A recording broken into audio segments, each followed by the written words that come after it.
जयकुमार अपनी बुजुर्ग माँ के कंकाल की पूजा कर रहा होता है और उनको खाना खिला रहा होता है, तो उसका एक पड़ोसी जो होता है वो उसके घर के बाहर से गुजर रहा होता है। तो जब जयकुमार पूजा कर रहा था तो उसके धूप बत्ती की जो सुगंध थी वो बाहर जा रही थी।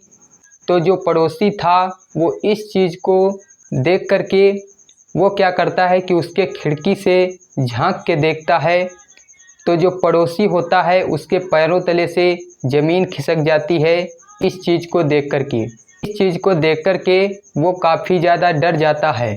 तो जो जयकुमार था वो अपनी बुजुर्ग माँ की पूजा क्यों कर रहा था, कब से कर रहा था। नमस्कार दोस्तों, मैं अनूप चौरसिया और आपके लिए मैं हर दिन एक नई कहानी लेके आता हूँ।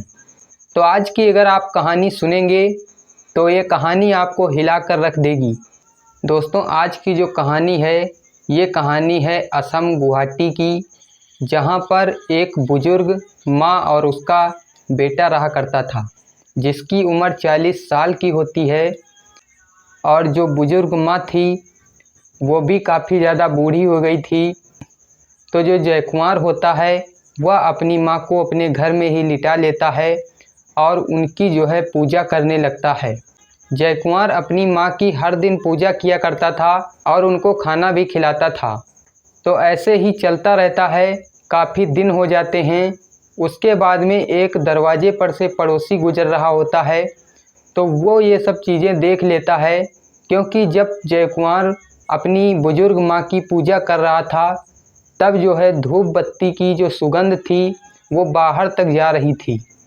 तो जो पड़ोसी होता है इस सुगंध को जब देखता है तो वो पड़ोसी उनके घर में झांक करके देखता है, तो जयकुमार जो था वो अपनी बुजुर्ग माँ की पूजा कर रहा होता है।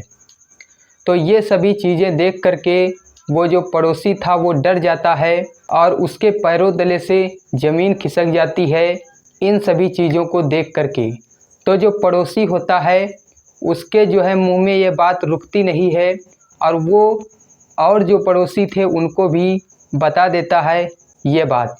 तो जब ये बात पूरे गांव में फैल जाती है तो ये बात पुलिस को भी पता लग जाती है।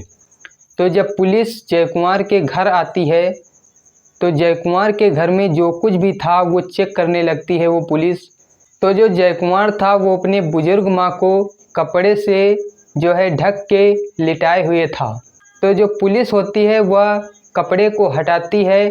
तो जो पुलिस होती है जब इस चीज़ को देखती है तो उसके पैरों तले से ज़मीन खिसक जाती है, सड़ी लाश पड़ी हुई थी। इस चीज़ को देख कर के जो पुलिस थी वो भी घबरा जाती है। जयकुमार की जो बुजुर्ग माँ थी जिसकी सड़ी लाश पड़ी हुई थी उसके शरीर में कुछ भी बचा नहीं था, सिर्फ कंकाल बचा था।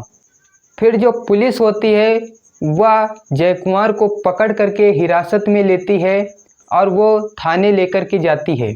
तो फिर जयकुमार से पूछा जाता है कि आप ये सब क्यों कर रहे थे और कब से कर रहे थे।